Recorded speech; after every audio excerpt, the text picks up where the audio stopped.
네, 이번에는 이슈를 다음 주에 우리 반복적으로 설명을 좀 드렸던 부분인데 누리호 3차 발사가 예정돼 있죠. 그 중심에는 사실 이 기업입니다. 한화가 포함이 되어 있기 때문에 주축이고 지주사 한화를 좀 들여다봐야 될 것 같아서 또 귀한 분을 모셨습니다. NH투자증권 리서치센터 ESG와 지주에서 커버하고 있는 김동양 애널리스트 자리했습니다. 어서 오세요. 네, 안녕하세요. 네, 한화는 제가 관심이 좀 많습니다. 뭐 좀 전에도 너스레를 떨어봤습니다만 그거 이외에도 또 뭐 많지만 한화그룹의 지주사 한화부터 먼저 살펴봐야 될 텐데요. 사업 포트폴리오 재편과 M&A 효과가 기대된다고요? 예, 작년 이제 그 4분기부터 순차적으로 진행이 되고 있는데요. 그 1분기서부터는 실적이 온기 반영이 되고 있습니다. 아시는 것처럼 그룹의 방산 산업을 한화 에어로스페이스가 이제 다 가져가서 일원화를 하고요. 그 방산 일부를 떼어낸 주 한화의 자체 사업은 자회사였던 한화건설을 합병해서 사업부로 만들고 또 한화 정밀기계를 인수해서 기계사업부도 이제 강화를 했습니다. 다음 주에 그 대우조선해양 인수가 완전히 마무리가 될 거고요. 네. 또 HSD 엔진 인수건도 진행 중에 있습니다. 그 M&A 건도 착착 계획에 따라서 진행을 하고 있고 네. 설계나 구도를 보면은 탄탄해진다는 느낌을 줍니다. 물론 다른 이제 돌발적인 이슈가 나오지 않아야죠. 그러면은 네, 순항할 것 같은데 한화의 1분기 실적은 좀 어땠을까요? 2분기 전망까지 함께 좀 포함해서 얘기를 해주신다면요. 네, 1분기 실적이 어닝 서프라이즈가 나왔는데요. 이거는 좀 이유는 다른 데 있습니다. 그 연결자회사인 한화생명, 한화손보 같은 이제 보험회사들이 올해부터 IFRS 17 적용을 받게 됩니다. 그러면서 이익 수준이 완전히 레벨업이 됐기 때문에 이제 그것 때문에 그 연결 실적도 서프라이즈가 나온 거고요. 또 여기에는 또 한화 에어로스페이스가 방산 사업을 다 가져가면서 실적이 좀 더 잘 나오게 되는 이런 부분들도 일부 기여한 부분이 있습니다. 근데 반면에 한화를 보자면 이제 자체 사업이 건설, 소재, 기계 이렇게 재편이 됐는데 건설에 대해서 기대가 좀 많았는데 업황이 아무래도 좀 좋지 않다 보니까 예상보다 실적은 조금 좋지 않은 부분이었고요. 이제 앞으로의 실적은 이제 2분기에도 당연히 IFRS 17이 적용된 높은 숫자가 나올 거고 전년 동기 숫자도 동시에 바뀌게 되니까 요거에 좀 적응하는 기간이 필요할 거고요. 참고로 대우조선해양이 이제 6월 달부터는 이제 한화오션이라고 이름을 바꿔서 연결 실적이 인식이 될 텐데 아마 지분법으로 인식을 하게 될 것 같습니다. 이런 부분들도 추가로 더해지는 부분이 있을 겁니다. 네. 한화도 보면 이제 한화 에어로스페이스, 그다음 하나 시스템, 하나 솔루션 이렇게 또 약간 상징성 있는 그 캐치플레이즈가 좀 있잖아요. 사업부별로도 한화 시스템이 요즘 주가가 좀 무거운데 뭐 주가를 여쭤보는 건 아닙니다만 네. 지주사를 커버하고 계시니까 뭐 나름의 재편 구도에서 잘 돌아갈 거라고 지금 현재 정리해 주신 거죠? 네네. 네. 눈빛 보니까 더 묻지 말아라고 지금 눈빛을 주셔서 다음으로 넘어가겠습니다. LS그룹의 지주회사인 LS를 또 살펴봐야죠. LS도 상당히 분주하게 뭘 많이 움직이던데요. LS 전선의 성장이 눈에 띕니까? 예, 최근에 주가가 뭐 이렇게 어제 그저께 좀 빠졌지만 어쨌든 계속 강세를 보이고 있는 부분들이 이제 실적적인 부분하고 구조적인 변화 두 가지인데요. 일단 뭐 LS 전선이 주요한 비상장 자회사입니다. 여기 1분기 실적 나온 걸 보면은 이제 마진이 좋은 초고압선이나 해적 케이블 수주가 계속 쌓이다 보니까 이게 매출화가 진행이 되고 영업이익률이 1분기에 다시 이제 4%대 재진입을 했습니다. 또 해적 케이블 공장 증설되는 부분이 있기 때문에 기존 성장에다가 플러스 5% 정도 증가되는 부분이 있을 것 같고요.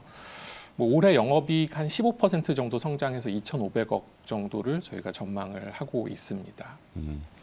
그 뭐 재생에너지라든지 뭐 북미 시장들을 많이 얘기하는데 거기에 이제 노후화된 설비들, 뭐 변압기부터 해서 전선 얘기들을 많이 하더군요. 우리나라도 이제 서해안에 전선 고속도로, 아니 전력 고속도로 이런 얘기도 하고 있으니까 LS는 상당히 하여튼 전선 그러면 뭐 대표적으로 이제 저긴데 LSMNM의 연결 인식 이건 무슨 얘기일까요? LS 실적 모멘텀이 강화되었다고 하는데요. 예, 그 M&M이 좀 생소한 이름이죠. 아, 이게. 지난번에 한번 제가 우스갯소리로 그래 초콜릿 예. 여쭤봤구나. 네, 메탈 앤 머티리얼즈고요. 이게 네. 원래는 LS 니꼬동 재련이라는 회사였는데 이게 5대 5의 조인트 벤처였어요. 일본계가 50%를 가지고 있었는데 그 지분을 작년 4분기에 이제 완전히 인수를 했습니다. 100% 자회사가 되면서 이름도 LSMNM으로 바꿨고요. 작년 4분기부터 이제 지분법 인식하던 것을 연결 인식으로 하게 됐습니다. 그래서 올해는 온기 반영이 되기 때문에 올해 LS가 영업이익 한 40% 정도 성장하는 걸로 저희가 전망을 하는데 그중에 상당 부분은 이런 구조적으로 바뀐 부분이 영향을 주고 있는 걸로 저희가 전망을 하고 있습니다. 네. 자, 그러면은 배당 메리트도 좀 올라가게 됩니까, 이게? 예, 일단 LS는 지주회사니까 자회사들로부터 뭐 브랜드 로열티라든가 배당 수입을 받아야지 이게 배당을 다시 나눠줄 수가 있는데요. LS M&M이 그 배당을 가장 많이 주는 자회사인데 지분율이 50에서 100%로 올라갔기 때문에 당연히 배당 수입도 늘어나고요. 또 브랜드 로열티도 조인트 벤처 때는 요율을 10% 받다가 이게 이제 100% 자회사가 되니까 20%로 올렸습니다. 그래서 이 두 가지 현금 흐름이 연간 한 1,100억 원 정도가 플러스가 되는 효과가 기대가 됩니다. 네. 자, 한화하고 LS를 살펴봤으니까 이제 또 LG로 한번 넘어가 볼까요? LG는 우량한 현금 흐름하고 LG CNS 기대감이 있다고 하던데요. 이 내용을 풀어주시죠. 예, LG는 뭐 옛날부터 재무적으로는 굉장히 우량하죠. 그 지주회사 현금이라고 말씀드릴 수 있는 브랜드 로열티 배당 수입이 연간 한 1조 원 정도 따박따박 들어오고요. 또 쌓여 있는 순현금도 1.5조 원이 됩니다. 재무적으로 굉장히 안정적이고 이벤트 측면에서는 이제 국내 3위 IT 서비스 회사인 LG CNS가 이제 상장을 좀 기대를 하고 있는 상황입니다. 그 외국계 파트너가 들어오면서 성장성도 굉장히 높고 또 수익성도 상승하고 있기 때문에 IPO 시점은 뭐 언제가 될지 모르겠습니다만은 가치가 좀 올라갈 수 있는 부분 그리고 현금이 좀 들어올 수 있는 부분 기대가 되고요. 지금 장외에서 거래가 되는 LG CNS의 시가총액은 한 6조 원 정도이고 LG가 50% 지분을 보유하고 있습니다. 자, LG의 그러면 주가 향방 요인이라고 해야 될까요? 주가를 결정하는 포인트는 무엇이 있습니까? 뭐 주가가 지금 따박따박 시장보다는 조금씩 아웃퍼폼하는 모습을 1년째 보여주고 있는데요. 하방 요인은 뭐 특별하게 감지되는 것은 없습니다. 뭐 기본적으로 지주회사의 자회사들이 실적이 안 좋다거나 주가가 빠지면은 당연히 지주회사 주가에도 좋지 않겠지만 밸류에이션을 보자면 순자산 가치 대비 이미 60% 이상 할인이 돼 있기 때문에 할인율 자체가 더 확대되길 가능성은 좀 낮다 이렇게 보고 있습니다. 또 수급적으로 긍정적인 게 작년 5월부터 중장기적으로 5천억 원 규모의 자사주 매입을 진행을 하고 있고요. 아직 절반 이상 남았기 때문에 수급적인 플러스 요인이 있고 또 이거는 그 소송건인데요. 얼마 전에 보도가 됐죠. 지배주주 일가에서 상속 유류분 관련된 소송이 이제 진행이 되고 있는데 사실 지배력이 워낙에 공고하기 때문에 이거는 뭐 지배력에 영향을 미치는 변수는 아닙니다만은 또 이런 후속 보도가 중간중간 나오면 또 혹시라도 지분 싸움 때문에 주가가 올라가는 거 아니야 하면서 이제 좀 상승을 한 번씩 할 수 있는 뭐 그런 기대감도 있는 것 같습니다. 네. 뭐 이제는 투자자분들도 그냥 그러려니 하시더라고요. 네. 자, 마지막으로 이제 두산으로 넘어가 볼까요? 두산도 이벤트가 있어요. 실적 모멘텀하고 이 두산 로보틱스의 상장 기대감입니다. 얼마나 반영이 될까요? 일단 실적 모멘텀은 굉장히 좋습니다. 주요한 상장 계열사가 두산 에너빌리티하고 두산 밥캣인데요. 이제 뭐 이번 정권 들어서 원전은 굉장히 좋죠. 그렇죠. 대형 원전 사업 재개가 되고 또 기술이 이제 특화된 SMR 쪽에서도 수주가 본격화가 되고 있기 때문에 에너빌리티 좋아지고 있고요. 또 밥캣이 작년에 실적이 굉장히 좋아서 올해는 작년만큼 나오기 어려울 거라고 생각을 했는데 북미 시장 제조업 회복되는 것들에 대한 어떤 수혜를 또 받으면서 실적이 1분기에 굉장히 잘 나왔습니다. 그래서 전반적으로 좋은 상황이고요.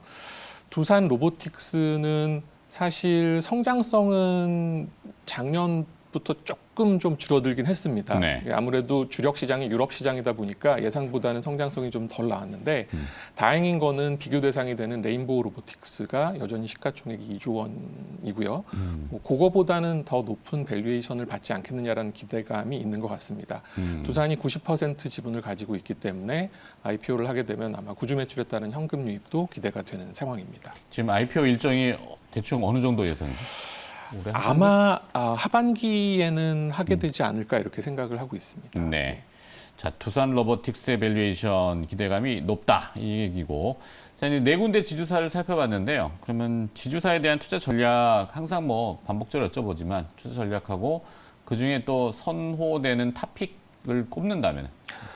예, 지금 시점에서는 두산, LS를 최선호주로 말씀을 드리고 싶습니다.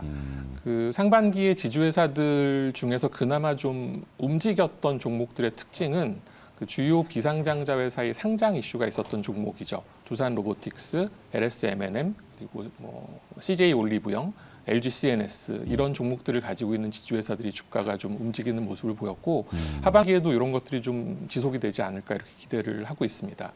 비상장자 회사를 상장하는 거는 사실 장단점이 극명한데 장부가에서 시장가로 가치가 변한다. 그리고 구주 매출을 하면 현금이 들어온다는 장점이 있는 반면에 가치가 올라간 만큼 결국 할인도 많이 되더라. 그리고 자회사 직접 투자할 방법이 없으니까 지주회사에 투자했던 투자자들이 자회사가 상장을 하면 이제 이탈을 한다. 이런 단점이 있습니다. 네. 그럼에도 불구하고 꽤 규모가 큰 비상장 자회사의 상장 그리고 거기에 이제 현금 유입까지 될 수 있는 경우라면 분명히 좀 현실적인 플러스가 될 수 있다라고 보고요. 두산하고 LS가 여기 해당하고 말씀드린 대로 실적 모멘텀도 좀 기대가 되는 상황입니다. 두산과 LS. 네. CJ는 요즘 여쭤봐도 될까요? CJ 왜 이렇게 조용하죠? 미디어 콘텐츠의 네. 뭐 대명사, 거기 네. 식품 이런 개념인데 요즘 엔터테인먼트 업체들의 주가도 워낙 좋은데 CJ는 역행하는 듯한 느낌도 좀 사실 주가가 많이 좋았다가 최근 한 달 새 좀 이제 그 이벤트하고 연루가 돼서 그런데요. 네. 플러스 마이너스가 명확해요. CJ 올리브영은 상장을 하게 되면 가치를 많이 받을 수 있을 겁니다만은 아마 구주 매출은 우선순위가 좀 밀리게 되는 것 같고요.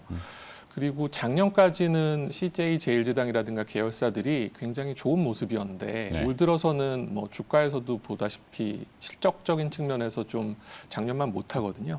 이제 그런 부분들이 좀 반영이 돼 있는 게 아닌가 싶습니다. 알겠습니다. 나중에 뭔가 또 변화가 포착되면 바로 알려주시기 바라겠습니다. 자, NH투자증권 리서치센터 ESG와 지주회사 커버하고 있는 김동양 애널리스트가 오늘 수고를 해주셨습니다. 고맙습니다. 네, 감사합니다.